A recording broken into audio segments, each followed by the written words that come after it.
Muy buenas noches, bienvenidos señores. Patricia, buenas noches. Buenas noches, Germán. Muy buenas noches a todos. Gracias por acompañarnos esta noche. Bueno, en la primera parte del programa vamos a compartir con Araceli Sosa. Ella fue liberada el jueves, estuvo involucrada o está involucrada en el caso del quíntuple asesinato en el centro de Asunción, protagonizado según la fiscala por el joven y fue liberada de Burro Marabel. Fue liberada el jueves y bueno, recuperó su libertad, está en compañía de su madre en los estudios del canal. ¿Qué tal, Araceli? ¿Cómo estás? Buenas noches. Buenas noches, súper feliz, contenta con otorgar mi libertad y estar disfrutando de mi familia y de mi hija sobre todo. Carolina Díaz, madre de Araceli, ¿cómo estás, Carolina? Muy contenta, muy feliz. Marta Coyer es la abogada de Araceli. ¿Qué tal, doctora? ¿Cómo estás? Buenas noches. Muy buenas noches a todos y sí, estamos aquí para esclarecer algunos puntos que seguramente mucha gente se estará preguntando sobre este caso. ¿Cuántos meses estuviste detenida? Faltando una semana para 6 meses. 6 meses. ¿Qué tal pasaste, Araceli? No tan bien, no pasé tan bien, pero aproveché el tiempo perdido en adquirir nuevas facetas, nuevos oficios sería. ¿Qué es lo que más te costó? Lo que más me costó fue integrarme con la población, de que se dieran cuenta que yo no tenía nada que ver con el caso. Araceli, ¿puedes hablar un poquitito más alto para que te escuchemos mejor? Un poquitito más alto. De que lo más difícil para mí fue el hecho de tener que interactuar con la población y para que yo me pueda ganar el cariño de ellos y se den cuenta que no tuve nada que ver con él. ¿Y qué hiciste para ganarte? Primeramente estuve aislada 45 días.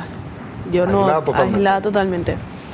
En 45 días en un pabellón que no podía asomar ni a la ventana, ni en los pasillos, ni en la escalera.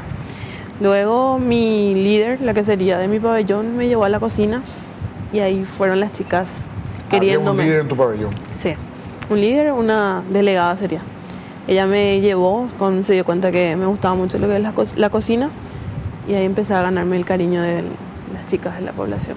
Pero al comienzo, ¿cómo fue? ¿Te veían como una cómplice de un asesinato, un quíntuple homicidio? Una asesina de niños. Era lo más duro. ¿Te decían así abiertamente? Decían abiertamente. ¿Qué te decían? Me decían que yo le maté a las criaturas, que no tengo corazón, que mentira, que siento un amor inmenso por mi hija y que solamente le estaba utilizando a ella para poder salir de la situación que estaba.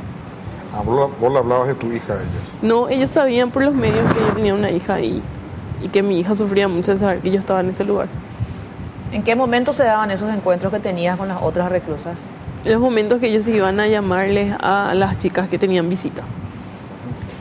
Y ellos te decían que vos fingías. Que yo fingía.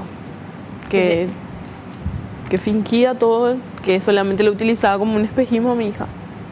Que no tengo corazón, que lo de los grandes que no importaban, pero que las criaturas sí. O sea, te reprochaban el que teóricamente fuiste una de las que asesinó a la criatura. Una de las que asesinó a las criaturas. Las grandes no le importaba. No le importaba, pero lo que serían los niños y madres se respeta mucho, lo que sería el penal de mujeres. ¿Te llegaron a agredir físicamente? En el penal no, pero en la comisaría 17 sí. ¿El primer día? El primer día. Sería el segundo día. La primera noche pasé bien. La segunda noche fue. ¿Y cuando decías estaba aislada solamente para recibir visitas o salida de No, tu mis calabozo? visitas se iban junto a mí arriba. Tenían acceso, solamente podía recibir visita en ese tiempo de mis padres nada más, y nadie más. Y vos le contabas tu historia que no era cierto, ¿verdad? A mis compañeras del pabellón sí, ellos empezaron a mirarme, en el principio se notaban que me tenían miedo también, pero después se fueron. ¿Te tenían miedo? Sí, yo veía. Llegaron hasta tenerte miedo. Tenerme miedo y me fui ganando el cariño de las chicas. Yo también les tenía miedo porque no sabía en qué situación estaba. ¿Nunca estuviste presa ni en una comisaría? Nunca, ninguna comisaría, ni detenida por alguna barrera o algo. ¿Y qué te pasó por la mente cuando estabas encerrada y sabías que ibas a seguir encerrada en ese calabozo? ¿Qué decían? ¿Qué momento vine a parar acá? ¿Qué pasaba por tu en ese momento? Yo solamente quería despertar creyendo que era un sueño, una pesadilla. Y muchas cosas malas también se me cruzaban por la cabeza. Muchas cosas. ¿Qué cosas malas? En un momento dado también me pensé colgar, miraba, calculaba cómo hacía, estaba en desesperación. ¿Pensaste suicidarte? Pensé suicidarme. Mirabas de dónde colgarte. Mira, ¿de dónde colgarme? Era una situación muy fuerte y tener que aguantar todo esto y verle sufrir a mi mamá, a mi papá, que nunca a 23 años le vi llorar. Y verle a mi papá derrumbado totalmente. Y que mi hija me diga, mamá, vamos en casa. Y no poder salir de ese lugar. Fue difícil realmente, muy complicado. No le deseo a nadie. Ahora, para recordar nomás, y podemos volver después a hablar del tema de tu prisión, ¿cuánto tiempo vos estuviste en esa casa, en la casa del terror? Estuve en 3 ocasiones, pero en próloga de ni media hora. Pero ya después de la muerte de estas personas. Ya después. Y vos no olías nada en ese lugar, Araceli. No solía nada en el lugar. Eso es lo que la gente dice, imposible, tantos cuerpos destrozados, la forma en que murieron no era envenenados, se le cortó varias partes del cuerpo a esa gente, se enterró. Y el olor dice que era nauseabundo. Hay gente que el día del allanamiento no podía estar en la acera de la casa por el olor. Ahí falta el dato. Sí. Ahí falta el dato. Primero que las muertes no fueron al mismo tiempo. Partamos de ese primer momento, ¿verdad? Sí. Que el 29 de madrugada ocurrieron los homicidios. Entonces, él tuvo el tiempo, toda esa madrugada, de ocultarlo en una habitación que se encuentra en el fondo de la casa, bajo techo, a las primeras víctimas, y les puso cal, los enterró con mucho cuidado, ¿verdad? O sea, se tomó el tiempo con las primeras víctimas. Con la última víctima, que sería el señor Julio, hubo algo diferente.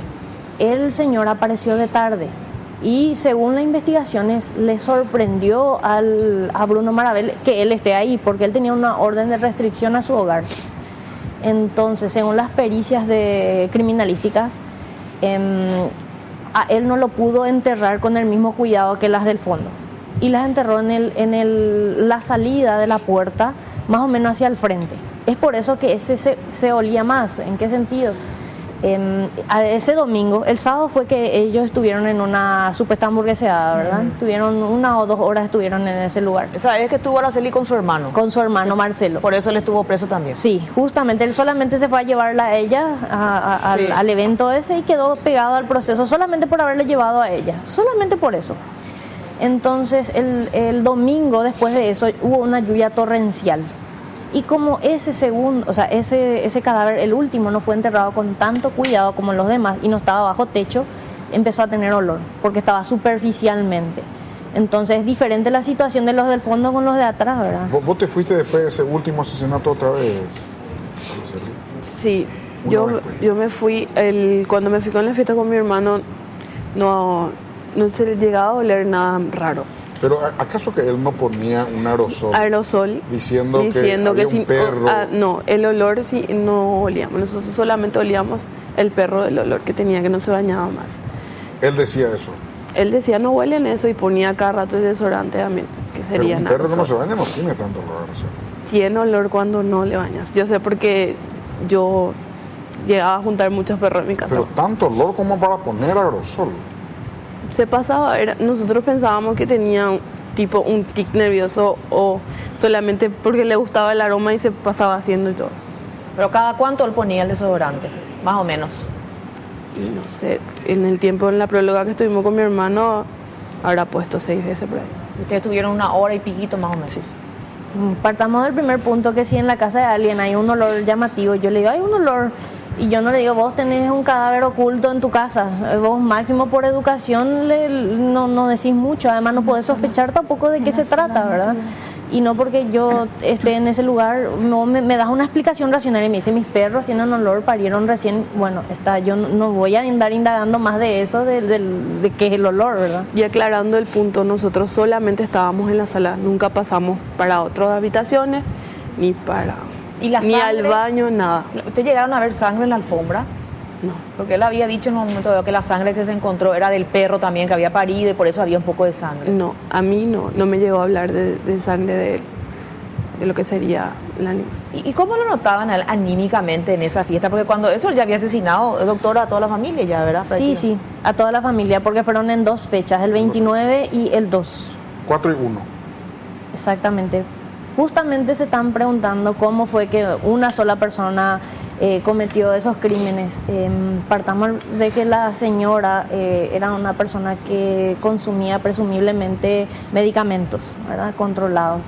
Y los crímenes ocurrieron de madrugada, es decir, las víctimas se encontraron en estado de indefensión, durmiendo, y en ese momento ocurrieron, ¿verdad? Y la señora mucho no podía defenderse.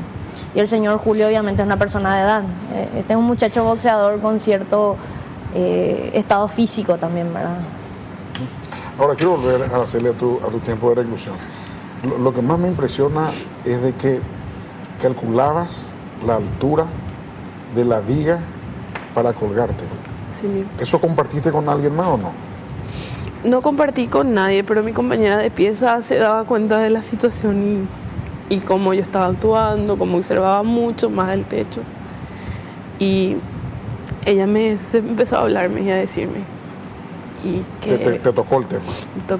Me tocó el tema indirectamente. ¿Cómo te digo? De que sinceramente no es una viga, sería como una reja encima del techo. Que el peso no da mucho, que a veces para limpiar el techo ni siquiera ella, que es un poquito más delgada, aguanta, y de que el ventilador nomás ella iba a limpiar, que yo no me preocupé en limpiar. Tratándote de persuadirte de que no te iba a servir. Sí. Pero te dijo así taxativamente, te dijo así directamente. Indirectamente. ¿Pensás hacer eso? En una ocasión sí, me preguntó qué yo estaba pensando tanto. Y le dije que ya no puedo más aguantar la situación que estaba pasando. Y ella me decía que las decisiones que yo estoy teniendo en mente no serían las mejores y que piense más en mi hija y en mi mamá. Y yo me callé de ella, no le dije más nada y me sorprendió. ¿Y no pensaba en tu hija en ese momento?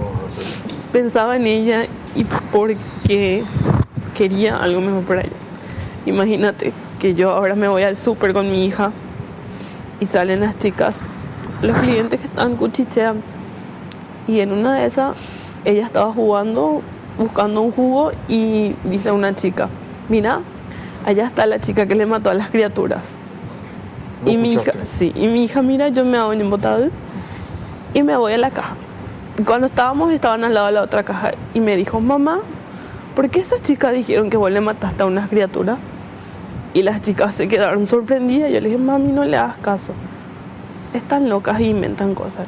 Sí, están locas, porque vos ni no me pegás que vas a matarle a nadie. Eso fue ahora. Eso fue al día siguiente que yo me fui a hacer las compras para poder. O sea, el viernes. El viernes. Hace 2 días. Hace 2 días. ¿Hubo gente que te dejó de hablar, Araceli? Que directamente...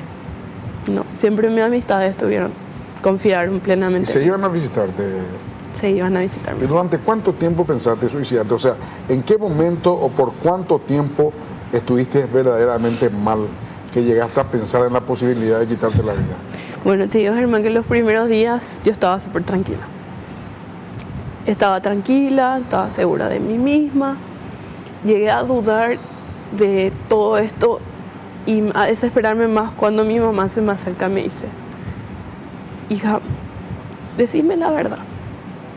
Así están diciendo la fiscalía, la fiscala, y quiero que me digas toda la verdad, por favor. Y yo le dije, mamá, yo entiendo que ahora mismo la situación está mal y que todo lo que los demás están diciendo pareciera que la que está mintiendo soy yo, pero te vas a dar cuenta más adelante que la que está mintiendo son ellos y que yo estoy diciendo la verdad. Y yo no voy a decir cosas que no son y voy a seguir manteniendo mi palabra, que yo soy inocente y no tuve conocimiento, ni mucho menos participación del hecho. O sea, señora Carolina, vos en un momento dado le dijiste a Araceli, contame nomás la verdad. Eran muchas cosas que se me cruzaban por la mente, señor Germán. Primeramente, yo confío plenamente en mis hijos, ¿verdad? Pero cuanto a la que la gente decía cosas y de repente yo entraba en las redes sociales y veía los comentarios, eso me dolía. Me dolía muchísimo, muchísimo. Entonces, mi única opción era acercarme más a mi hija y preguntarle si ella me estaba diciendo la verdad. Eso significa Eso significa, Carolina, que en un momento dado vos mismo dudaste. No dudé, señor Germán, solamente las críticas de la gente me hirieron bastante. Me hirieron bastante porque, como yo le dije en una oportunidad cuando estuve en este programa, que confiaba bastante en mis hijos, que la palabra de mis hijos era muy valedero para mí. Pero como en un momento dado me sentí desboronada. Y conversando con mi marido ya, sinceramente, se me cruzó muchas cosas en la mente. ¿Qué, por ejemplo, doña Carolina, se te cruzó? Mira, se me cruzó en la mente cuando yo le veía a mi hijo allá en emboscada y él no me decía nada. En un momento dado yo les dije que a él nadie le maltrató, cosa que era mentira, había sido. A él muchísimo le pegaron. A Marcelo. A Marcelo. Fueron los mismos un helados. segundito, Carolina. Patricia, vamos a estar con Marcelo enseguida. Ahí están calibrando el móvil. Vamos a estar con él desde la casa de su padre. ¿Y haciendo? No pueden cruzarse ni en imagen Sí. con Araceli. Así que cuando terminemos con Araceli vamos a estar con Marcelo. Pero les quiero contar, les quiero adelantar que vamos a estar también con Marcelo en minutos. Apenas terminamos con Araceli, que no puede cruzarse. Araceli vino a los estudios del canal y Marcelo está en su casa. Señora. Y eso era, señor Germán, no desconfiar de mi hija, solamente yo quería más que ella, si tenía algunas dudas o tenía algo que contarme, me cuente como mamá, ¿verdad? Como yo le digo, yo tengo más conexión con mis hijos, más amiga que mamá. Siempre les guié por buenos pasos, siempre les dije que ellos tienen que mirar para arriba, no para abajo. Y tal vez por eso ella se sintió también que yo no confiaba en ella. ¿Vos pensaste así, como diciendo, hasta mi mamá duda de mí en este momento, Araceli? ¿Cómo pensaste? No, yo no pensé que mi mamá dudaba de mí. Simplemente sabía la situación de que había gente mala metiendo cizaña del otro lado.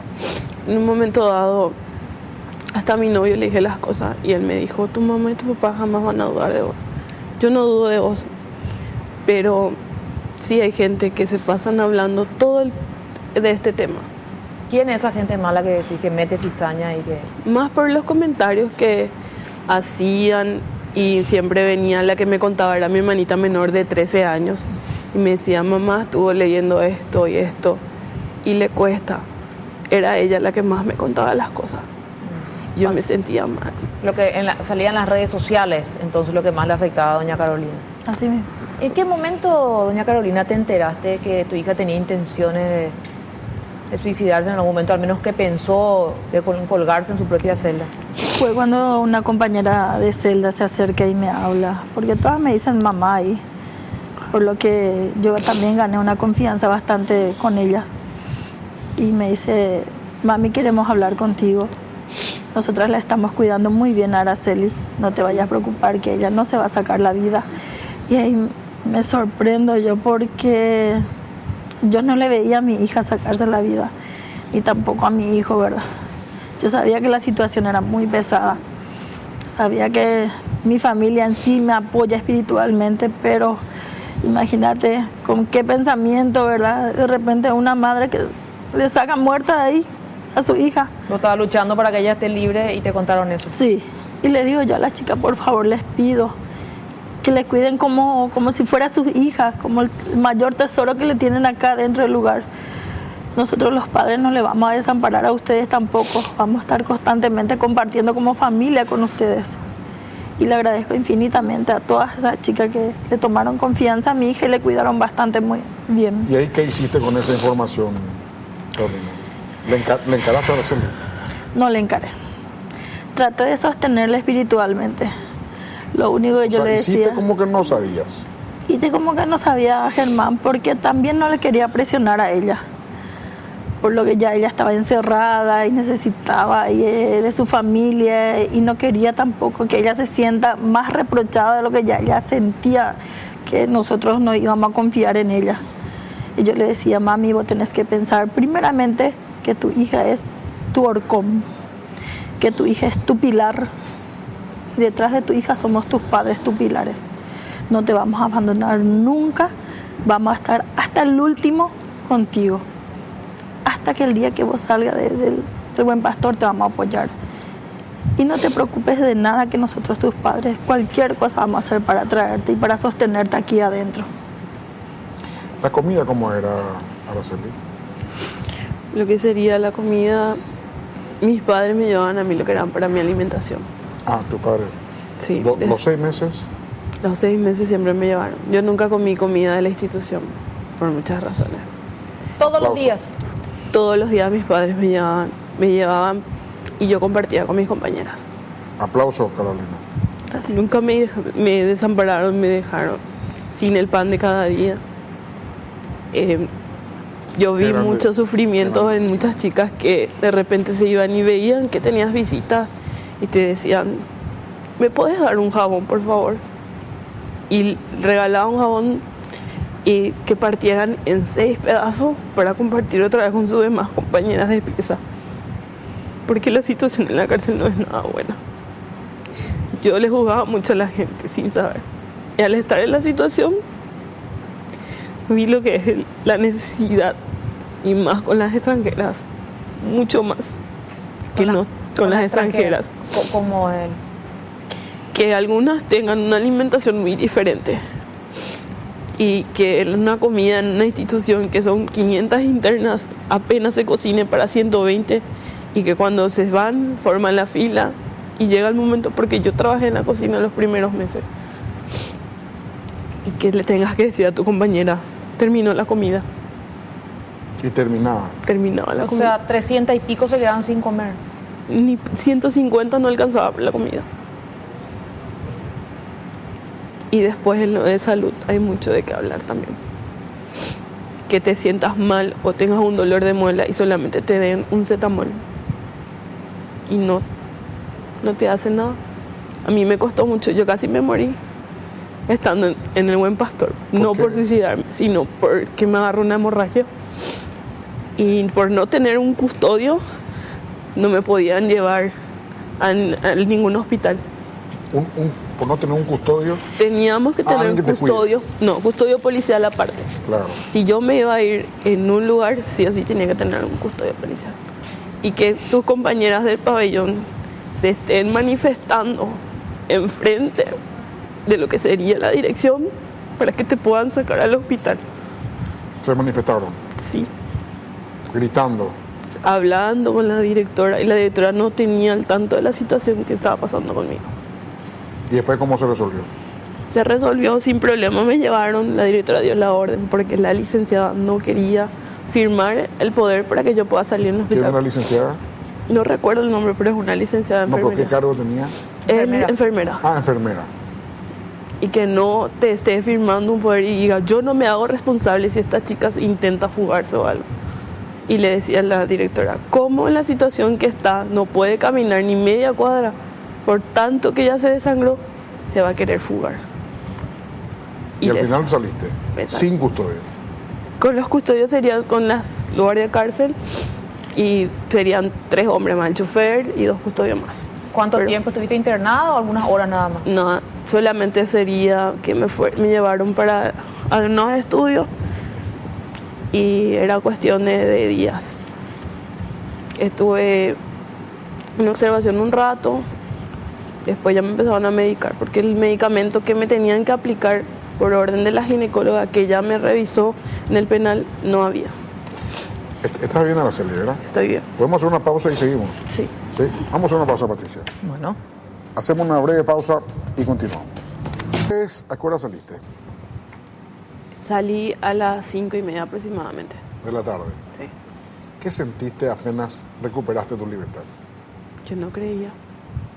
Yo ya tenía la noticia y estaba más en la nube que no sé. Hasta mi propio abogado me dijo, cambia ya tu cara, mi carita triste me. O sea, ¿seguías triste a pesar de tener la noticia? No podía creer, No podías creer. no. Hasta mis compañeras me recibieron cuando llegué al penal. Me felicitaron, me prepararon mis cosas para que yo me pueda ir súper tranquila. Y ella me decía, no se te nota feliz.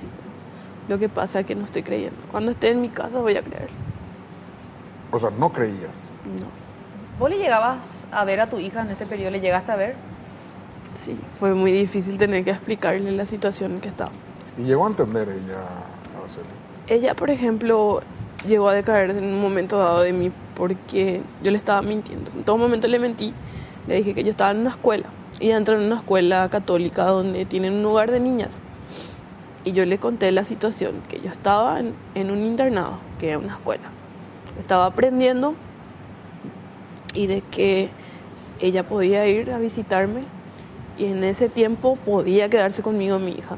Se llegó a quedar 2 fines de semana conmigo. Y ella en clase, una compañera le dijo, tu mamá no está en una escuela. Porque ella se iba a contar, mi mamá está estudiando. Yo me voy con mi mamá en su escuela, me quedo a dormir en su escuela y con sus compañeras. No, mi mamá me dijo que tu mamá está en la cárcel. Y eso, por ejemplo, le afectó muchísimo a mi hija. Ella se iba a la fonoaudióloga con la psicóloga y gracias a la doctora muchas cosas ella pudo superar. Y había un momento dado que ella dudaba que yo estaba en una escuela. Hasta el sábado último que se fue y ya lloró, ella no aguantó más y me dijo, mamá, ¿por qué los policías no te dejan de para que te vayas en casa? Y ese sábado la despedida costaba muchísimo, porque ella sabía cuántas timbradas tenía que haber para que ella pueda salir. Y ella decía, yo no quiero que ella suene el tercero, ya no me quiero ir. El timbre, o sea, cada vez que, ¿cómo es eso? ¿Suena un timbre? Sí, suena un timbre, empieza de las 2:30, 2:45 y a las 3 de la tarde que ya termina la visita. Ahí Son ella, preavisos. Son preavisos.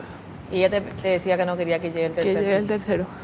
Y me decía, mamá, ¿por qué yo no me puedo quedar contigo? Vamos a hablarle a la directora, me decía ella. La directora no está. ¿Por qué? ¿Ella es mala? No es mala, mi amor, no sirve quedarte acá. Yo tengo que estudiar, le decía. Y en O sea, un- vos no le asumiste nunca que estabas En la en casa. una penitenciaría.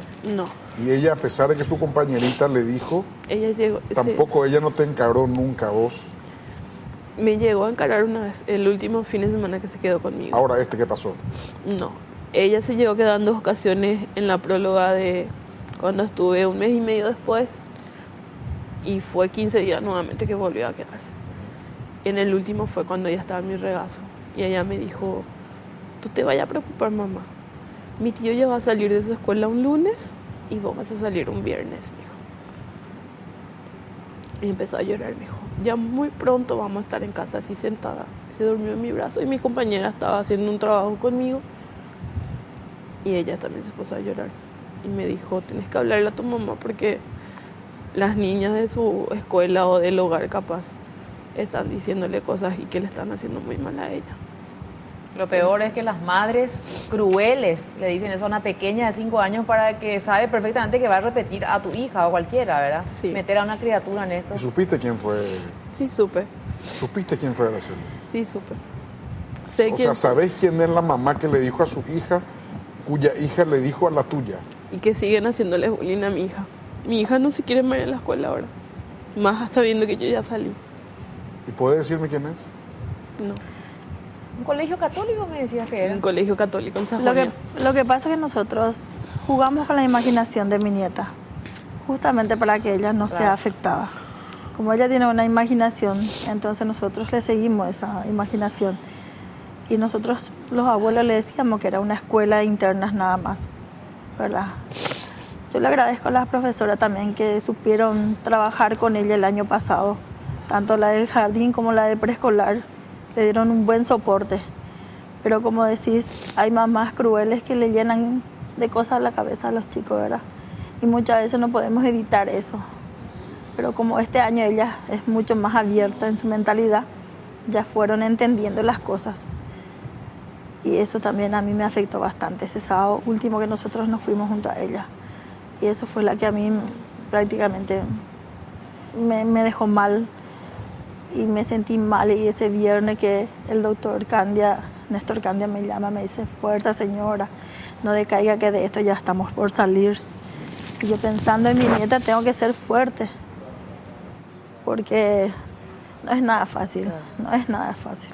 Ahora, doctora, ¿cuál es la carátula final que dejó la fiscalía en el caso de tu clienta? Y se quedó con 3 carátulas ella y 2 con Marcelo. ¿En el caso de ella? En el caso de ella es omisión de dar aviso a las autoridades, frustración a la persecución penal y reducción. ¿La frustración? ¿Por qué lo de la frustración? Bueno, la frustración sería, en teoría, el hecho punible es por evitar que una persona sea sometida a una pena o medida. Es decir, vos evitás que sea aprendida. Por ejemplo, tiene una orden de captura y vos evitás o le ocultás. No, yo entiendo eso, doctora. Sí. Quería el traje jurídico, ella, ¿qué había hecho específicamente? Justamente eso es lo que nosotros, la defensa, sostenemos, que ninguna de las carátulas es aplicable a ella, ya que si hablamos de omisión, ella tenía que haber evitado el resultado diciendo que las personas ya estaban muertas cuando ella fue al lugar. De frustración no se puede hablar tampoco porque ella ayudó a que sea detenido Bruno Marabel. Ella ayudó con la señora Alma. Entonces no se puede hablar de frustración. Y reducción tampoco, porque la frustración, el Ministerio Público trata de sostener por la venta de una heladera de 300.000 guaraníes que le pertenecía a Bruno Marabel y él empezó a vender cosas suyas también, ¿verdad? Porque él vivía en ese lugar. Claro. Entonces empezó a vender y ella hizo intermediaria para la venta de una heladera. Y por eso es que el Ministerio Público quiere sostener una acusación de reducción en su contra por 300.000 encima de un hecho bagatelario, ¿verdad? O sea que ella ya queda prácticamente desligada de lo que es el homicidio en sí, se queda por delitos menores. Así es, gracias al peritaje victimológico y criminalístico se determinó que mis clientes no tuvieron ninguna participación en el homicidio y fueron desvinculados de eso. Solamente por delitos menores se encuentran ahora procesados. ¿Estás a seguir en contacto con la gente de adentro? ¿Te hiciste amiga adentro, Araceli? Sí. Mientras que Alba... me pregunto, ¿hubo gente buena también contigo adentro? La gente, la perspectiva que tenían de mí se fueron dando cuenta que no era, con la convivencia de cada día que teníamos. Mismas internas que estuvieron en la comisaría 17 y me pegaron, se acercaron y me pidieron disculpas. ¿Las internas te pegaron en la comisaría 17? Estaban también detenidas por sus casos y pasaron... ¿Por otros casos? Y pasaron lo que sería... al Buen Pastor. Se acercaron, me pidieron disculpas, me pidió perdón, yo le dije que no tenía nada que perdonarle, también se acercaron. ¿Pero en la comisaría te pegaron? En la comisaría me pegaron. ¿Cómo te pegaron?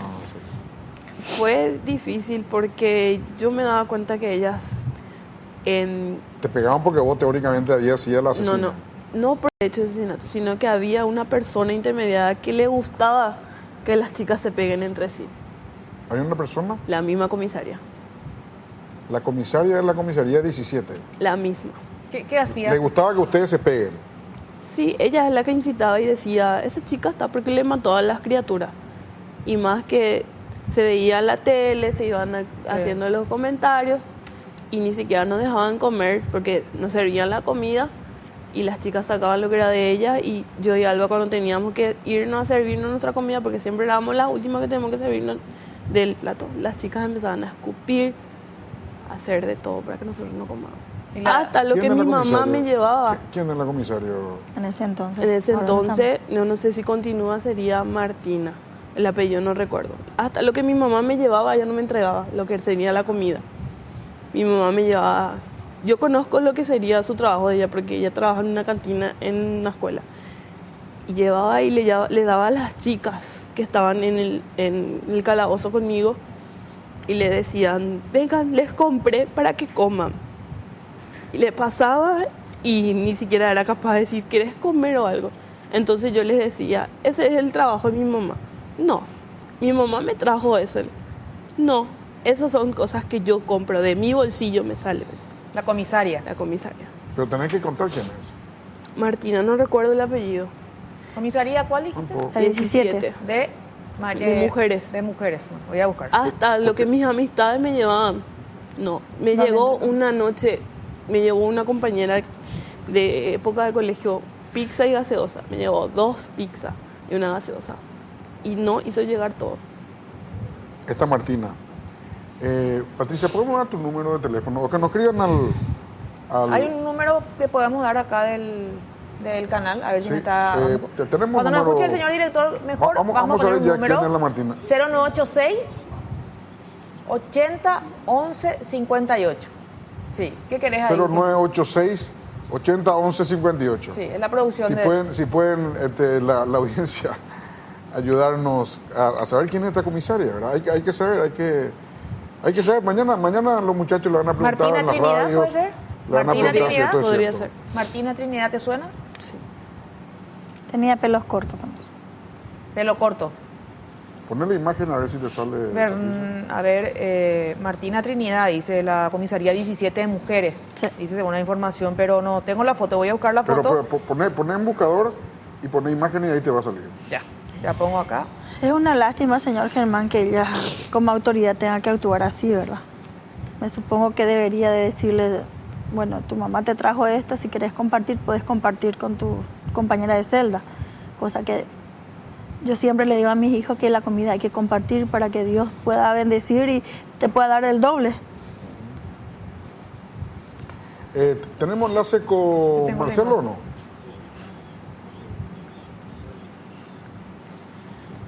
¿Tenés la imagen? Sí, es una de pelo corto la que encontré. Busca un poquito ahí en Acá pongo Google. la imagen. No sé Busca por si Google por ahí la imagen cámara alcanza hasta aquí, mientras Ahí está, esa es. Sería la misma. Esa es. ella es la que Ella dice es. que... Busca ahí en Google. Pasarle. Ahí está, que ponga- muy claro está en la pantalla. Martina Trinidad. Ahí está. Esta O sea, comisaria, contá otra vez todo lo que hacía Araceli. Sí, simplemente no me hacía llegar las cosas que me llevaban mis familiares. ¿No? Y en un momento dado dijo que la que provocaba mi propia violencia era yo. O sea, él decía que vos te pegabas a vos mismo. No, que las chicas, que yo le buscaba a las chicas para que me peguen.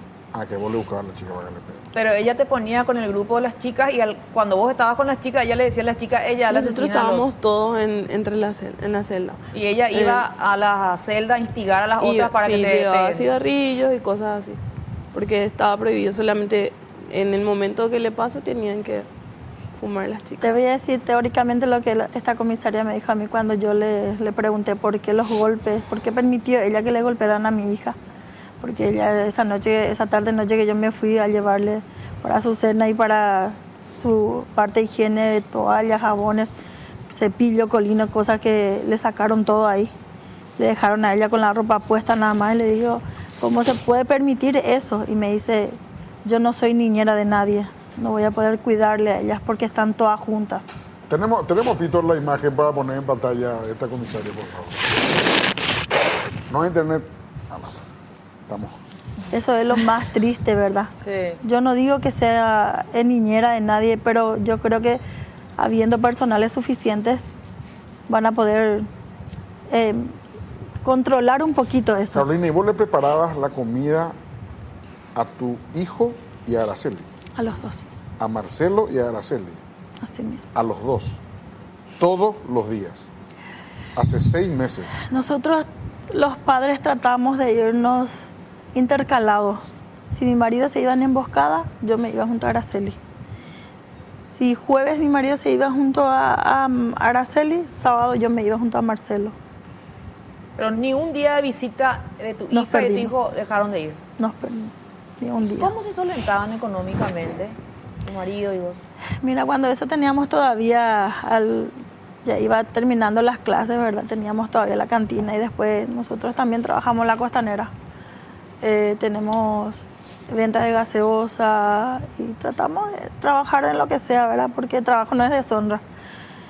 Y todo lo que nosotros ganábamos, comprábamos las mercaderías, entre que los vecinos también me llevaban harina, azúcar, mi mamá recibía también donaciones, nosotros juntábamos así con mi familia y tratábamos de partir. Bueno, esto para Marcelo, esto para Araceli, esto para Marcelo, esto para Araceli.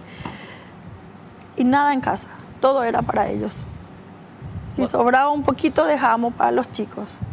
¿Quién eran los chicos que quedaban en tu casa? Tengo 3 nietos en casa que tenemos que también es darles de comer, ¿verdad? Pues son muy pequeños y ellos no entienden. Si nosotros los adultos no comíamos, no importa. Te cuento que la Navidad para mí no fue Navidad, Seguro. es mi familia. Como me fui yo domingo junto a mi hija y lunes era la noche de Navidad. Y como en el Buen Pastor uno no puede tener emociones fuertes con su familia, porque generalmente ellos le dan medicamento controlado a las chicas cuando le ven llorando porque dicen que ya anda en etapa de depresión.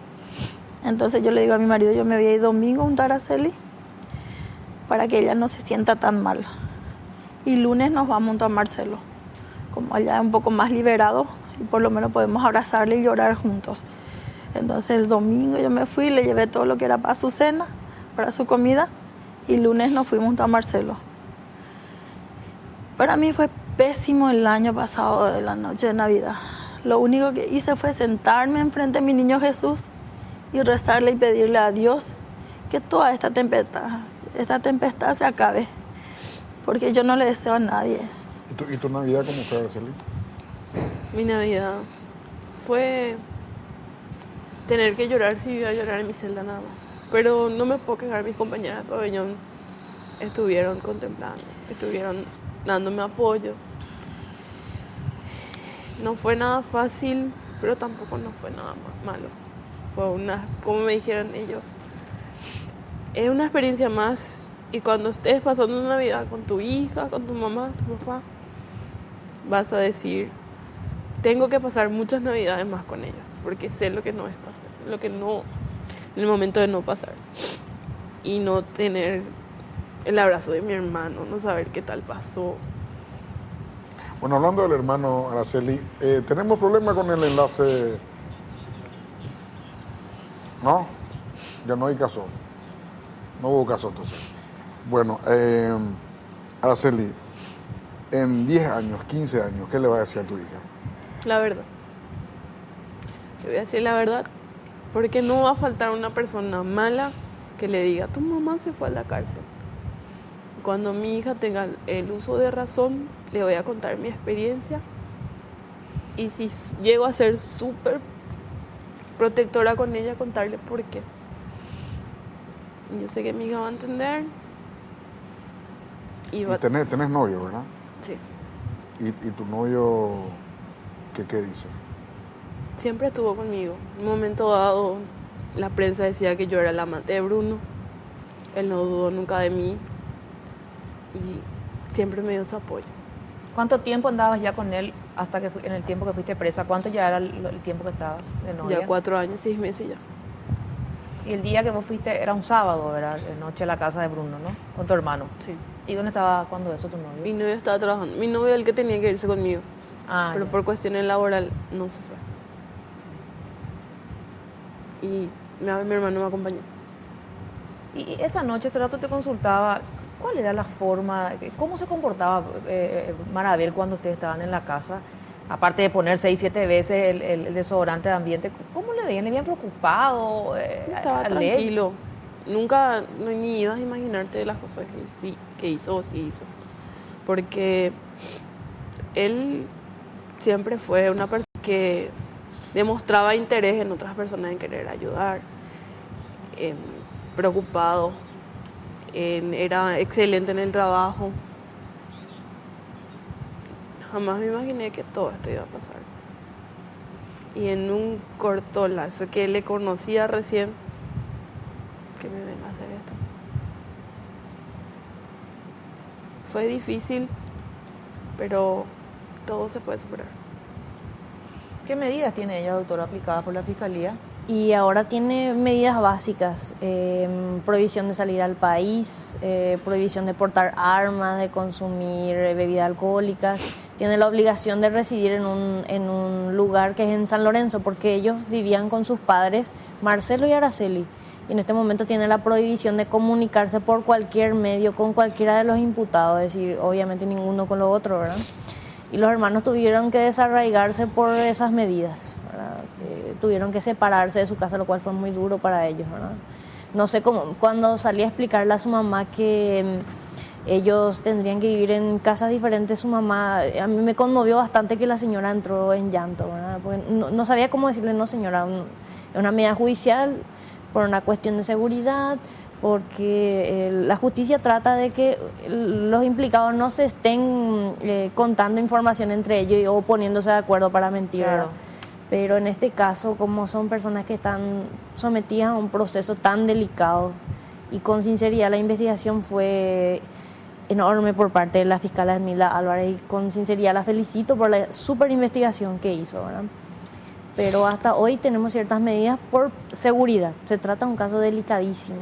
Ahora, tu primer sueño era salir seguramente, claramente de la cárcel. ¿Tu segundo? Volver a conseguir un trabajo para poder sustentarle a mi hija, ya que el que tenía actualmente perdí. ¿Qué te pasa por la mente también abrazar a tu hermano en algún momento? Yo sé que muy pronto voy a poder. Mediante Dios, sí. Eran muy unidos. Sí, muy unidos, que hasta tuve que arrastrarle. En un momento dado yo me sentí mal porque mi hermano esté en esta situación y no saber que esté pensando de mí, si estará enojado, que pase su cumpleaños. Yo no sé nada de él, en el sentido de que si alguna vez me va a poder disculpar por haberle llevado en esa casa, porque sinceramente si yo sabía la situación, no le hubiese llevado, no me hubiese ido yo. Y espero que él esté, yo sé que está bien y que él espera también con ansia que estemos juntos, al igual que yo.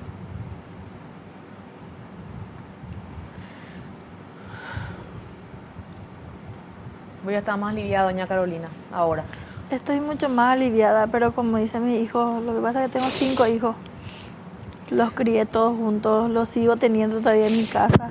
Y como dice la doctora, a mí me tomó de sorpresa cuando me dice la doctora, señora, tenés que resolver esto de urgencia porque tu hija no puede ir a tu casa. Doctora, ¿dónde le voy a llevar a mi hija? Si mi hija vive conmigo, no, señora. Lastimosamente tu hijo está cumpliendo una medida también y vamos a tener que decidir. Entonces por eso decidí llevarle a la casa de mi suegra en San Lorenzo. ¿Qué tal estás ahí? Estoy bien, estoy con mi abuela. Ella está sufriendo una enfermedad terrible y trato de mimarle a ella. Y mi mamá se fue el sábado con mi hermana, mi sobrinito, mi otra hermana menor. Y que mi abuela salga y diga, ¿y por qué no llevó a Marcelo? ¿Tu abuela no sabe? Ella no sabe la situación que nosotros estamos pasando. ¿Cuántos años tiene tu abuela? Mi abuela tiene ya 63, pero ella le agarró una embolia cerebral. Ah, ya. Araceli, muchas gracias por venir al programa. Muchas gracias, Carolina. Bueno, uno de mis dichos favoritos es el que dice, Patricia, a los hombres se los valora por las veces que se levantan, no por las veces que caen. Sí. Esta es una lucha de ambas. Porque la mamá no la abandonó nunca. No eligieron, Un pero ejemplo Dios le puso enfrente, no hay otra que luchar. Mira, señor Germán, yo quiero hablarle a la ciudadanía en sí, que trate de ser más amiga y amigo con sus hijos, que mire de los lados, que tome un ejemplo lo que les pasó a mis hijos. Estuvieron en el lugar equivocado, en un momento equivocado fueron ellos por su inocencia, ¿verdad? Y que tomen ejemplo, que tengan la plena confianza en sus hijos y que hablen muchísimo con ellos para apoyarle en esto, si llegara a sucederle. Finalmente, Araceli, si le tenés enfrente ahí a esa cámara, a la madre que le dijo a su nenita, le contó lo tuyo para que a su vez esta nenita finalmente terminó contándole a la tuya, ¿qué le decís si le tenés enfrente a esa señora? Nada, no le voy a decir, nada malo. Muchas Simplemente saludarle, en reuniones si le encuentro, y desearle muchas bendiciones. Y que me gusta la valentía que tiene de ser dura con su hija y decirle las cosas, porque yo sinceramente no puedo contarle la verdad a mi hija, así en la edad que ella está. Ella vive en una fantasía y prefiero que siga viviendo su fantasía. Gracias, Araceli, muchas gracias. Gracias, señor Carolina. Germán. Gracias. Muchas gracias. Gracias, doctora. A ustedes. Muchas gracias. ¿Tenés algo, Sí, Patricia? tengo. Bueno, pero favor, Mayra. antes, Patricia, a la vuelta de la pausa vamos a estar con 2 de los hijos del doctor Luis María Argaña. Ayer se cumplieron 20 años del cobarde asesinato del entonces vicepresidente de la República, doctor Luis María Argaña. A la vuelta de la pausa estamos con 2 de sus hijos.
patrullera o una ambulancia.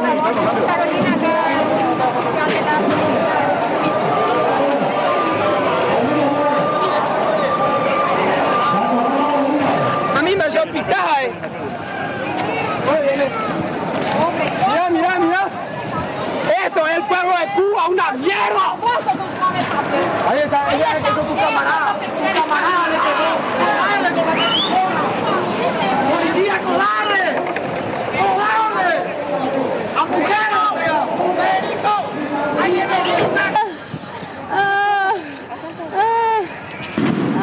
Margarita, mira que la fea tuya. ¿Qué le está pasando?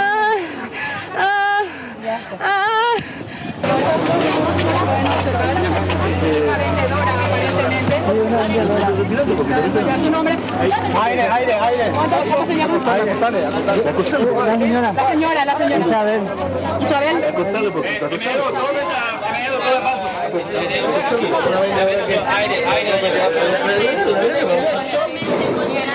Ayer, 23 de marzo, se cumplió 20 años del cobarde asesinato del entonces vicepresidente de la República, Luis María Argaña, que a su vez dio origen a lo que se conoce y se conocerá por los siglos de los siglos como el Marzo Paraguayo.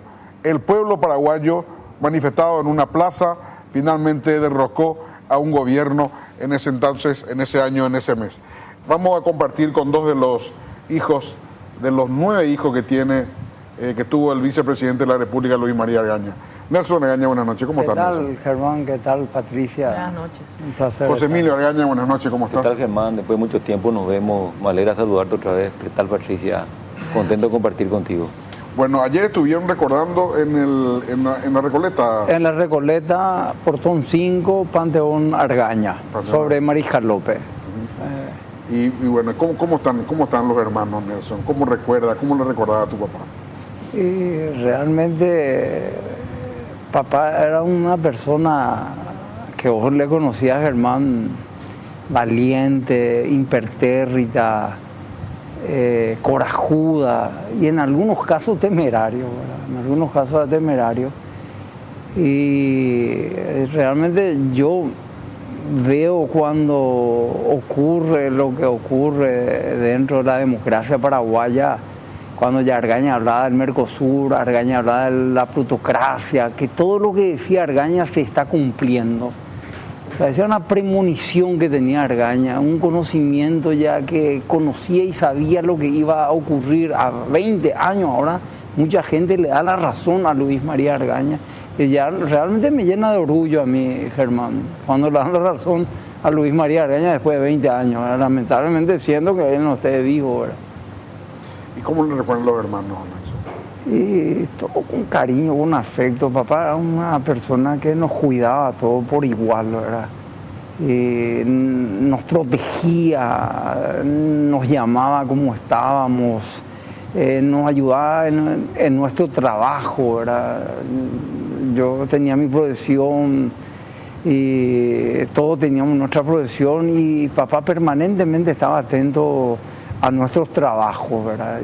Yo prácticamente el que me involucro en política con el Centro de Estudiantes de la Facultad de la Universidad Católica de Derecho, es donde papá me da un apuntalamiento fenomenal, ¿verdad? Justamente gané por 4 votos a Jorge Ovarín, a Teresa Sosa, a Emilio Camacho en ese entonces, el primer colorado que ganaba después de varios años. Yo tenía 20 años, 21 años, joven era, estaba en el tercer curso de la facultad. Y justo era la carrera de Luis María Argaña, abogacía y político, ¿verdad? Entonces el relacionamiento con papá fue muy fluido, conmigo y con todos los hermanos papá tenía. Yo soy el 6º hijo, ¿verdad? El 6º. 6 de 9. 6 de 9, José Emilio, ¿cómo recordaba a tu papá los últimos?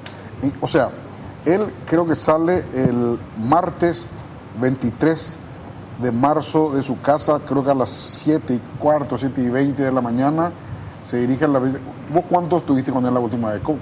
¿Qué momento compartiste con él la última vez? En primer lugar te aclaro, Germán, yo trabajaba en el Banco Central. El Banco Central queda al lado de la casa de papá. O sea que yo todos los días salía del banco para almorzar en casa. o sea, en la casa de papá, ¿verdad? Por ende, yo le veía todas las veces que almorzábamos. O sea, yo ese lunes almorcé con papá. El lunes antes. El lunes antes. Esa fue la última vez que yo le vi a papá realmente. Y ese martes a la mañana, tipo 8, a mí me avisaron que papá tuvo un accidente, pero que aparentemente no era nada, ¿verdad? Y me acompañaron unos cuantos compañeros, y evidentemente cuando ya me fui hacia allá ya me di cuenta que no, es que no pasó nada, que ya había ocurrido lo que todos sabemos que ocurrió, ¿verdad? Pero realmente yo tengo muy lindos recuerdos también de papá. Tenía, como dijo Nelson, papá era muy paternalista, muy protector. Hoy te podía mandar la puta, pero ahí terminaba y al día siguiente ya no pasaba nada. Y mismo eran con sus aliados políticos. Papá le decía lo que tenía que decir, pero después terminaba. Parecía que se quedaba sin odio, sin rencor, sin nada. Y eso es una gran virtud que tenía papá. Voy a interrumpirte un segundito nomás. Fito, te quiero pedir que busques una entrevista que le hizo Bruno Masi al doctor Luis María Argaña. Creo que está en YouTube. Bruno no se va a enojar si usamos el material, porque quiero pasar 5, 7, 10 minutos nomás para ver la lucidez que tenía este hombre. Sí. Y si comparamos con los de hoy, hay una diferencia muy grande. Estuve viendo yo por eso, porque estuve estudiando todo lo que iba a hablar con ustedes, estuve viendo ese material. En YouTube va a estar, avísame Fito cuando tengamos. Disculpa, Emilio, que te haya... Yo soy el único que vine sin estudiar acá nada. ¿Sí? Porque veo que Nelson vino muy preparado también. Trajo unos cuantos documentos. Ahora, José Emilio, tu padre era un hombre muy disciplinario. Algunos decían que no era cariñoso con sus hijos, pero más bien le enseñaba responsabilidades. ¿Era así? Sí, el papá era muy disciplinado. Yo creo que la mayoría de nosotros también somos muy disciplinados y muy estructurados. Muy estructurados realmente. Pero yo creo que con los varones era un poco más frío. Sí, no digo que no nos daba amor, pero por ejemplo, papá no quería que nosotros los varones le besen. Nosotros los varones no. Recuerdo un abrazo. Que Argaña dijo, ahora te iba a besar. Cuando falleció. Yo estaba con Feli ahí cuando estábamos preparando a papá en el Parque Serenidad. Estaba mamá, Félix y yo. Y le pusimos el traje, yo le quise poner una corbata que yo le regalé, trajimos esa corbata y Félix le empieza a besar. Yo digo, ¿qué es lo que está haciendo Félix? Le digo, no, a papá no se le podía besar, Nelson me dice. Y ahora le puedo besar, y una cosa tan linda que a mí me quedó Félix claro. Más romántico que... Más sensible. Más sensible, ¿verdad? Y realmente papá nunca, eso que te abrazaba, que te besaba, a no ser a las dos mujeres, ¿verdad? Tenía una forma de ser papá, pero cuando vos le planteabas un problema, yo me acuerdo que en la facultad, en el primer curso de Derecho, yo le planteé un problema que tuve grave, ¿verdad? Y le dije, papá, vos sabés que quiero dejar la facultad, papá. Quiero dejar la facultad forzando mucho, el problema del habla, yo no me expresaba bien. Había mujeres, nosotros somos el San José, donde no había mujeres, ¿verdad? Claro. Entonces me inhibía un poco. Y papá me dice, mira, Nelson, donde sea, yo te voy a ayudar, yo te voy a llevar, vos no te preocupes, vos vas a estar conmigo, yo te voy a Estados Unidos, a Europa, donde sea, pero vos te vas ahí adelante, vos sos un campeón, vos eras almirante Nelson, Trafalgar, me decía. Tenía una forma de levantarte, vos salías del escritorio de papá, y salía, no sé, un gigante salía. Realmente eso tenía papá, ¿verdad? Con el don de la palabra, que te levantaba ese espíritu. Y daba gusto cuando acudía a Luis María Argaña, ¿verdad? ¿Ustedes se daban cuenta de la diferencia que había en el discurso de tu padre con otros políticos, de lo importante que era, de la altura que tenían sus discursos, que era muy diferente a otros de esa época? Absolutamente. Papá leía todos los días. Una persona preparada, instruida, pero... La biblioteca tenía era increíble. Increíble. Era unos 3 o 4 metros de altura, dos paredes gigantescas.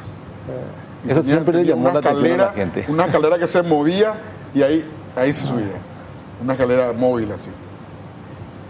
Y tenía también esa salida en sus respuestas, a veces que no eran esas respuestas muy literarias, pero de repente que se vaya a llorar a su abuelita, por ejemplo, algo que de repente uno esperaba de él, pero que finalmente solo él parece que podía decir, ¿verdad? Solamente, realmente, porque a papá, yo le veo, Patricia, mamá a estar viendo, Marilyn, viuda de Argaña, está viendo que mamá era una súper inteligente con papá, ¿verdad? O sea, hacía de la caimano, de la buenita, al final hacía lo que ella quería, ¿verdad? Claro. Pero papá, él planchaba su ropa, o sea, que él lustraba sus zapatos y decía, yo no me casé contigo, Marilyn, para que vos me lustre el zapato, pues lustraba un desastre, mamá. Y papá era brillante, sí. Papá un lord inglés era, ¿verdad? Sí. Yo no me casé para que vos me planche la ropa, y papá mismo te planchaba su traje, tenía cuidadito, papá bien elegante, bien fino a Luis María Argaña.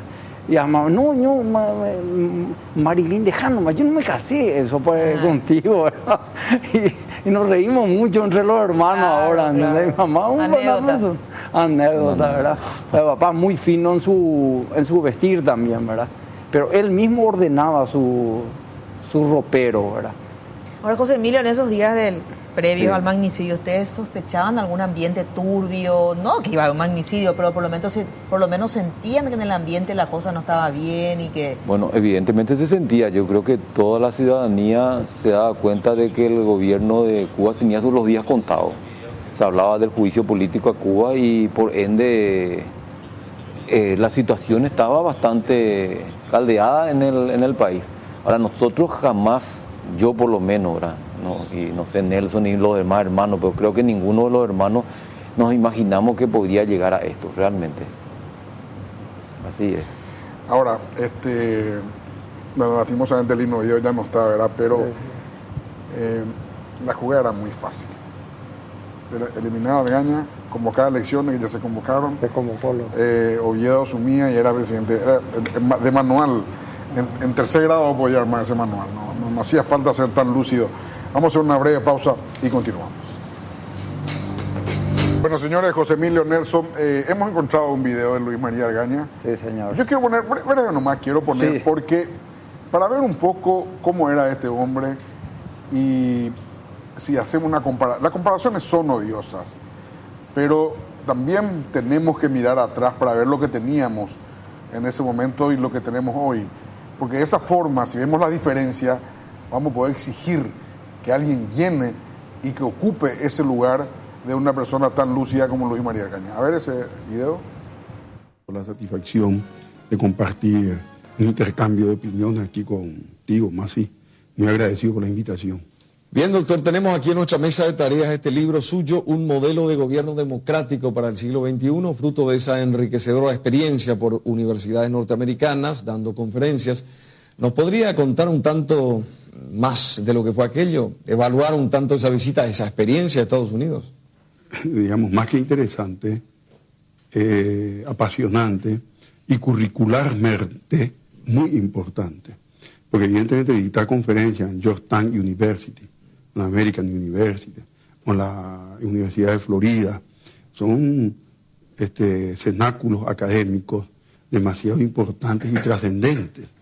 El hecho mismo de ser invitado, independientemente de lo que uno diga o no diga ahí, ya es altamente significativo de que tienen ellos interés en conocer una opinión y un enfoque de un candidato a una presidencia del Paraguay. Bueno, a lo largo de la charla iremos comentando ciertos aspectos, más de ciertos aspectos contenidos en este libro, muy interesante por cierto. Pero entrando al terreno de la política nacional que interesa a muchísima gente, doctor, y ya definidas las posiciones para las internas de este partido, el Partido Colorado, para el mes de septiembre, específicamente el 7. ¿Cómo usted ve ese camino? ¿Será difícil para usted? ¿Será llano? ¿Triunfará usted en esas elecciones? ¿Cómo pronostica ese encuentro con septiembre, doctor Argaña? Bueno, yo creo que para todo hombre de lucha, pensar que la lucha va a ser fácil es un error que generalmente lleva al fracaso. Yo pienso que toda lucha tiene que ser difícil, hay que ponerle todo el empeño, no hay que menospreciar a las personas que son adversarias circunstanciales, cada cual tiene sus quilates propios, a veces lícitos y a veces ilícitos. ¿A qué se refiere esto último, doctor? Y hago esta distinción porque realmente... Veíamos un trozo de la entrevista que le había hecho en el año 97 Bruno Masi. Le agradecemos mucho a Bruno. Bueno, la verdad que no le pedimos permiso, usamos nomás. No creo que sea. Ya es público el material y le das el crédito, así que no hay problema. Está en sus redes sociales, así que no hay problema. Sí. Pero de todos modos, no creo que se enoje. Claro. Bueno, ¿qué sentí cuando le ve así a tu papá, Luis? No, realmente la integridad, la coherencia, la autenticidad que tenía Luis María Argaña cuando hablaba, la claridad, la expresión es única, hermano. Realmente un orgullo, ¿verdad? De Luis María Argaña y lo que siento de repente, ¿verdad? Siento un poco, ¿por qué no llegó a ser presidente de la República? Digo, ¿por qué se le impidió a llegar a ser presidente?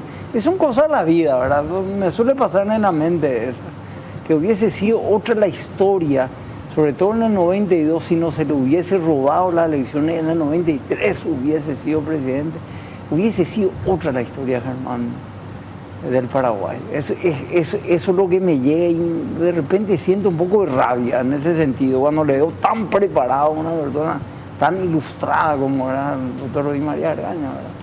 ¿Y vos qué sentís, José Emilio? No, realmente sentir otra vez su voz, escucharla, papá, para nosotros nos da el famoso pirí que se dice, ¿verdad? Te llena de emoción, te da ganas de lagrimear, a veces te deja muy emotivo. Ayer, por ejemplo, en el acto mismo, por momentos yo mismo lagrimeé, ¿verdad? Porque parece que cuando llegan esas fechas hace que uno esté más sensible. Para nosotros fue realmente muy duro la pérdida de papá, que si bien es cierto, ¿cómo te iba a decir? El papá pasó a ser un mártir, pasó a ser una figura, un mito, ¿entendés? Y eso va a quedar en la historia, pero a costa muy alto. Para nosotros fue muy alto realmente. Y bueno, por lo menos, Nelson, a vos creo que a ustedes no le queda duda que Lino Yo fue el que le mandó matar a... Sí, nosotros realmente... ¿O ya no quieren hablar de eso? Nosotros queremos hablar más bien de los vivos, ¿verdad? El asesinato cobarde del doctor Luis María Argaña, que usaba un sicario de poca monta, Víctor Galeano Perrone y el mayor Reinaldo Servín Mato. A eso sí le tenemos bien identificado, y a los autores materiales que sabes, como en el caso Constantino Roa, que había salido, le volvimos a meter, hicimos la apelación, yo soy el abogado, uno de los abogados, y Luis Rojas, el que dispara contra la humanidad de Argaña, que también está preso, Pablo Vera Estecha, actor confeso, está libre, y Fidencio Vega. Nosotros tenemos clarísima la película, ¿verdad? Clarísima la película ya, y creo que le hicimos pagar a los asesinos lo que le hicieron a nuestro padre, el doctor Luis María Argaña. ¿Alguna vez te cruzaste con Víctor Galeano? Vos sabés que hace 2 meses,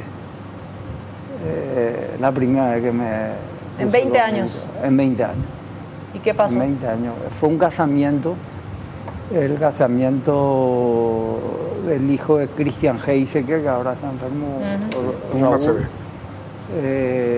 Se casó, yo me fui por Raúl, por los Heisecker. Con la hija de Seifar. Con la hija de Seifar. ¿Y te cruzaste con él? O sea, con la hija de Otazú. De Otazú. Y Otazú es socio de Víctor, a quien no le saludo yo tampoco, ¿verdad? Por ser socio de Víctor, del asesino de papá, ¿verdad? De Otazú. Fue un casamiento muy grande, ¿verdad? Y entré y me fui con mi señora y realmente me agarró que me sentí mal. ¿No te cruzaste con él? No me crucé. Yo entraba... Estaba nomás en el lugar. Estaba porque ellos eran uno de los invitados especiales, parece, por los Otazú, pues muy amigo del Otazú, Fernando Otazú, lo tiene toda la sociedad anónima, lo tiene con Fernando Otazú, cosa que yo no sabía, ¿verdad? Pero salió en los diarios un poco antes. Y me voy y le encuentro, o sea, ni pensé encontrarle, no sé, pero me golpeó muchísimo cuando le veo al miserable Víctor. ¿No te dieron ganas de ir hasta ahí, hasta el lugar donde él estaba? No, estaba con el señor ahí, me agarró fuerte. Yo me quería retirar, irme y patear todo, pero después tomé Coca-Cola y traté de mirar. ¿Vos también, José Emilio, estás seguro en lo de Víctor Galeano Perrone? Nosotros, toda la familia, estamos seguros. Y yo creo que la sociedad también está segura, en mayoría. Ahí resulta que se quiso tergiversar la verdad, pero ni siquiera pudieron tergiversar bien, porque dijeron muchas mentiras diferentes. Porque la mentira también tiene que sostenerse de una sola manera. Yo creo que la investigación fue seria y se concluyó en lo que se concluyó. Yo creo que ese libro, Magnicidio de la Diagonal, que hizo Osvaldo Bergonzi, ya en aquel entonces, ya prácticamente se estaba confirmando lo que tenía, por eso se publicó. Y después se ratificó aún más. Acá no hay ninguna duda. Si hoy están libres estas personas, sencillamente porque acá en el Paraguay la justicia no funciona. Y lastimosamente no se puede hablar de democracia cuando no existe justicia. En el Paraguay hasta hoy no existe justicia y ojalá que alguna vez exista justicia. ¿Vos creés que ellos tienen amigos en la justicia en el caso de Víctor Galeano? Por eso hasta No hoy no solamente, está... Víctor Galeano lastimosamente fue muy cercano a Horacio Cartes. Lastimosamente. Sí. Hasta hoy. Es más, cuando muere el asesino de papá en el helicóptero, porque Dios hizo justicia con él, se jactaron, el violador de la Constitución, el tal Duarte Fruto, se jactó que él fue que le liberó públicamente. O sea, con eso, ¿qué quiso decir? Que él ordenó a la gente de la justicia para que le liberen a la Esa fue una asociación ilícita para delinquir entre Nicanor Duarte Fruto y Alicia Pucheta para prevaricar y dejarle libre a Lino Oviedo. Pero yo quiero rescatar un hecho muy significativo y muy importante, Germán, sobre un tema que con Marito Agdo Benítez, 2015, era el presidente del Congreso. Y quiero que atienda la audiencia, porque es un gesto muy lindo, son hechos, que es realmente nosotros le pedimos a Marito, hechos. Y un hecho tan lindo de Marito que tuvo, dice que a mí me contaron, y después Marito me fui con César Cuba, con Jubita, que es muy amigo de Marito, que es mi secretario, tuvo cáncer, un personaje paraguayo de Colonia Independencia, y me dice: Marito, te voy a contar algo, Nelson, no porque esté vos, pero te voy a contar algo. Me voy a hablar con Horacio Cartes después del 2015, donde ganó Pedro Aliana. Me voy a hablar con Horacio Cartes, y Horacio Cartes le dice, por su cercanía a Lugo, le dice: y vos siempre andás con un asesino, dice, que le dice Horacio Cartes, le dice a Marito, a Mario Agdo Benítez. ¿Por su cercanía con quién? Con Lugo. Con Lugo, con Sisto Pereira, con el Frente Guazú, ¿verdad? Que no era cercanía, era más bien Lugo, alianza yo no política. Tengo nada. Lugo, a mí lo que yo sentí, el tema de Cecilia y que le apoya a un delincuente como Nicolás Maduro, eso es lo que yo siento, pero después con Lugo y el Frente Guazú no tengo absolutamente nada. Y Marito le responde, y me contaron a mí: y vos andás con el asesino, el presidente del Partido Colorado, Víctor Galeano, perdón. Le dice Marito, le dice a Horacio Cartes. Y Horacio Cartes, silencio total. Esos son hechos realmente que a mí me llenó de orgullo de Marito, ¿verdad? Marito empieza la política con Luis María Argaña, ¿verdad? Y ese es un hecho muy lindo. Y eso demuestra que todo el mundo sabemos quién es Víctor Galeano Perrone. El mismo Marito le dice a Horacio Cartes, le dice: y vos andás con el asesino del presidente del Partido Colorado. Sí, fue una conversación y me contó Marito, pues, ¿sabes? Que me dio pirí, pero ya me habían adelantado algo, me comentaron, ¿verdad? Y me dijo: Nelson, yo no digo, pero te comento nomás que le dije eso al presidente de la República. Y por último, al menos de mi parte, Nelson, ¿qué pensás de los actores políticos en ese tiempo que tomaron mucha relevancia, como Juan Carlos Alaverna? Yo no sé si me ayudas, Germán, que hoy siguen vigentes en la política. ¿Qué pensamiento tenés sobre Nosotros ellos? estamos haciendo la diligencia de preparación de demanda contra Rodolfo McFrickman Cresta por un programa que creemos armado, preparado, donde estuvo Juan Carlos Alaverna, actor confeso el robo de Argaña, y Rodolfo McFrickman. El papá del senador. El papá del senador se ufana, se ríe, que él fue el que le robó al doctor Luis María Argaña, entre 14 personas, y sabemos que fue el 2, el 3, el 4 cuenta Rodolfo Max Friedman, y ahora tenemos la certeza absoluta cómo, cuándo, dónde se le robó la elección al doctor Luis María Argaña, y le estamos pidiendo 2.000 millones de guaraníes, que es el cálculo que hicimos entre varios abogados, que es lo que se le podría pedir, que es mucho y nada también, ¿verdad? 1.000 millones para los enfermos renales, para la Fundación de Enfermos Renales, y 1.000 millones para el Instituto del Cáncer. Absolutamente nada para nosotros, y realmente cuando Friedman me pedía que yo le demande, que él quería declarar ante un fiscal, y tengo acá mi WhatsApp y transcribí en escritura pública, porque Friedman es una persona que puede decir una cosa y puede cambiar, le grabé las conversaciones, le grabé porque vos sabes una cosa, eso mi madre que está viendo, que tiene 81 años, que está enfermita, pero... Senador, nos estamos quedando sin tiempo, así que le aviso para que no... Y mamá nomás me dice, Nelson, me dice, no te metas con gente tan fea como este Friedman, porque si de su hijo dice lo que dice, este es un monstruo. Sea o no sea cierto, me dice. Y entonces preví los casos y empecé a grabarle y todo, y tengo todas las pruebas y estamos ya haciendo la demanda. Nelson, muchas gracias. Gracias, Nelson. Germán. Gracias, Patricia. Gracias José Emilio. Gracias por la invitación, Germán. Gracias, Patricia. La historia va a recoger de que un día como ayer, 20 años atrás, asesinaban al vicepresidente de la República y presidente del Partido Colorado. Nos vamos hasta el próximo domingo aquí por Noticias Paraguay. Si Dios quiere, nos encontramos en 8 días más.